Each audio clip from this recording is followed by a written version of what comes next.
बड'लेण्ड रादाब निउस नायगिरि साफ्रोमनिसिमबो गाहाम हामग्लायनाय बावहरबाय।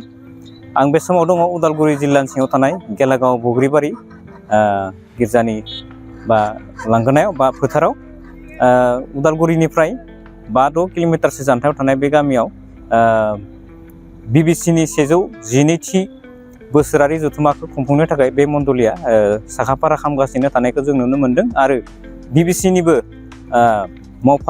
मावफुं नेहाथारि बिथांमोनाबो खामानियाव मुखुब जानानै थानायखौ जों नुनो मोन्दों। बे समाव जोङो मिथिनो लानो बिबिसिनि मावफुं नेहाथारि बिथां बिनय दैमारि बिथांनिफ्राय जोङो माखासे बाथ्राफोरखौ मिथिनानै लानो फैजों मिथिनानै सिगाङावनो हामग्लायनाय बावहरनाय जाबाय नोंथांमोननिसिम। जोंनि बे थाम-थिम खालामनाया प्राय 98% जाहा कमप्लिट जाबाय। बे गाबोननि दिनाव प्राय जोबफ्रामसिगोन।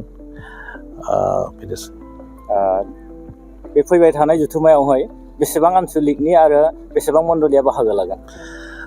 जोंहा बर' बाप्टिस्ट कनभेनसना गासैदों 11टा पास्टरेट दङ आरो बे 11टा पास्टरेट उदालगुरि डिस्ट्रिक्ट जोङो 196टा जाहा गिर्जा दङ, मण्डलि दङ, बेखिनिया बाहागो लागोन। बेसेबां फोथायारिफोर फैगोन होननानै आसा खालामदों?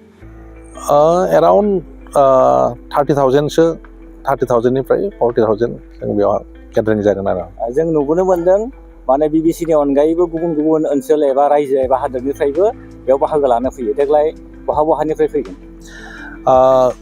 जोंनि बिबिसिनि अनगायै माखासे जाहा बिथिं सारिदुवार, नौदुवार बा गहपुर, बिथिं गलाघाट बा गवालपारा बेबायदि गुबुन गुबुन जायगानिफ्राय आलासि महरै जोंनियाव फैगोन।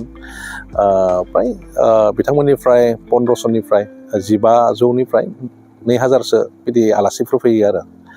बिनि अनगायै गुबुन स्टेटनिफ्रायबो फैगोन नामा? बेनि अनगायै गुबुन स्टेट जोंहा माने बिथिं शिलं, नागालेण्ड, अरुणाचल खाथि खालानि बेफोरनिफ्राय फैनाय जागोन। गुबुननिफ्रायथ' जानाय नङा। देग्लाय मा टिमखौ लानानै बे बर' बाप्टिस्ट कनभेनसना बे बोसोरारि जथुम्माखौ खुंदों? जों मेइनलि बे बर' बाप्टिस्ट कनभेनसननि टिमा जाबाय जोंहा सुबुं माहारिनि सायाव इसोरनि अननाय, जों बेखौ मेइन टिम हिसाबै लानाय जादों। बे टिमनि सायाव सावरायनो थाखाय सोर आलासिखौ नोंथांमोना लिंहरदों गाहाय? जोंहा बे 112 एनुवेल कनफारेन्सनि थाखाय बुंथिगिरि हिसाबै जोङो रेभारेन्ड डक्टर मार्क बंनार, बियो नागालेण्ड बाप्टिस्ट चार्च काउन्सिलनि जेनेरेल सेक्रेटारि, आरो सासे जाबाय रेभारेन्ड सामरास नाइक, बे बिथाङा जाबाय जोंहा जोंनि इण्डियानि बाप्टिस्टफोरनि माने जेनेरेल सेक्रेटारि, बिथांखौ लिंहरनाय जादों। लोगोसे जोंनि लकेल प्रान्जल दैमारि, जोंनि नर्थ बेंक बाप्टिस्ट ख्रिस्टियान एस'सियेसननि प्रेसिडेन्ट, आरो लोगोसे जोंनि सभानिफ्राय मिस्टार बिस्वनाथ ब्रह्म बिथाङा थागोन। बे धोरोमारि मोनसे जथुम्मा, बे जथुम्मायावहाय नाथाय गुबुन गुबुन समावहाय राजखान्थिगिरिफोरखौबो मालाबा लिंनाय नुयो। बेबायदिनो देग्लायबो बे जथुम्मायावहाय राजखान्थिगिरिफोरखौबो लिंनाय जादों नामा? राजखान्थियारि हिसाबै जिहेतु जोंनि बे समस्तिफोरनि राजखान्थियारि खाथि खालानि जों लिंनाय जादों, बिथांमोना फैगोन। गाहायै बे बिटिसिनि खुंगिरि एबा आसामनि सोरबा गुबुनफोर फैगोन नामा?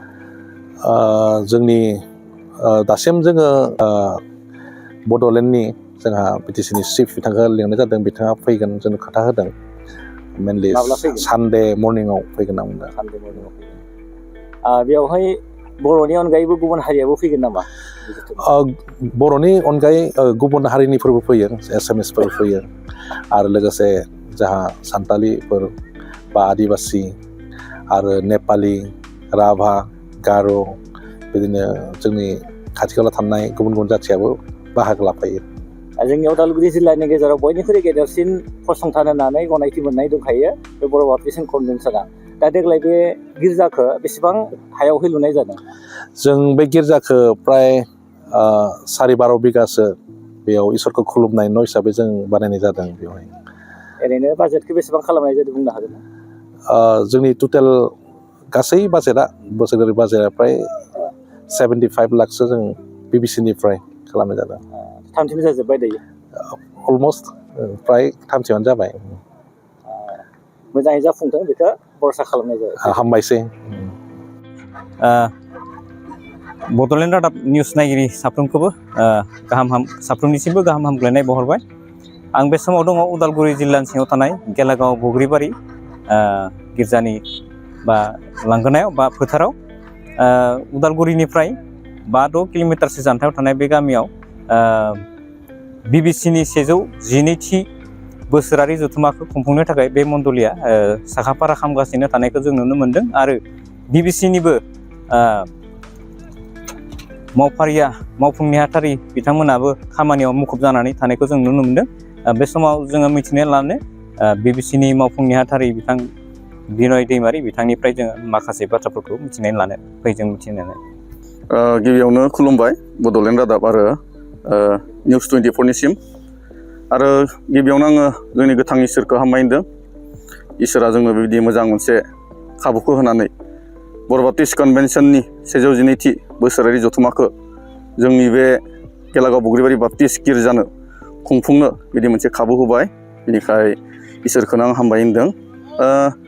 दायो बुंनो नांगोन जोंनि नैबे 112थि जि बोसोरारि जथुम्मा बर' बाप्टिस्ट कनभेनसननि बिनि खुन्था गायसननाया 15 डिसेम्बरावहाय जागायजेनदोंमोन आरो बै साननिफ्रायनो माखासे खामानिखौ मावबोनाय जादों आरो बेबायदियैनो दिनैसिम प्राय जों बिथा गिर्जानि आरसि हिसाबै दासिम प्राय 70% जोंहा खामानिया जाबाय आरो 30%सो जोंहा दंबावो आरो बेखौ जोङो दिनै आरो गाबोननि गेजेराव प्राय फोजोबनो थाखाय सानदों।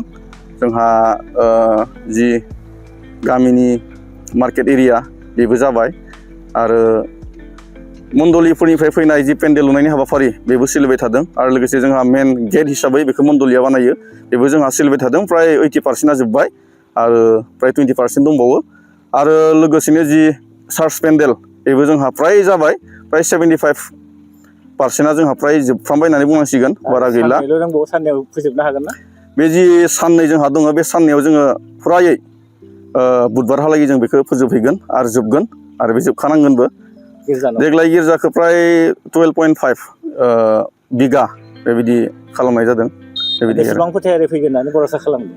बेवहायथ' जोङो नुनो मोनो बर' बाप्टिस्ट कनभेनसनावहाय प्राय 200सोनिबो बारा मण्डलि हिसाबै जोंहा बेवहाय जथायसे जागोन आरो मानसि हिसाबै नायोब्लाथ' जोङो बेवहाय हयथ' 40,000निबो बारा बिथिं मानसिया सफैनांगौ आंनि बेबायदि मोनसे गामिनि मोनसे बानजाय आफाद।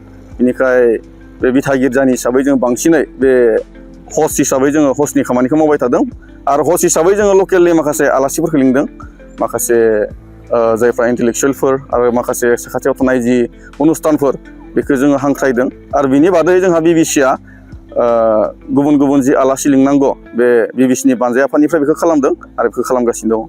नुनो मोन्दों मोब्लिबनि खुन्थाफोरा दासिमबो आबुं जायाखै। मोब्लिबनि खामानिया जोबहैगोन ना जोबहैया?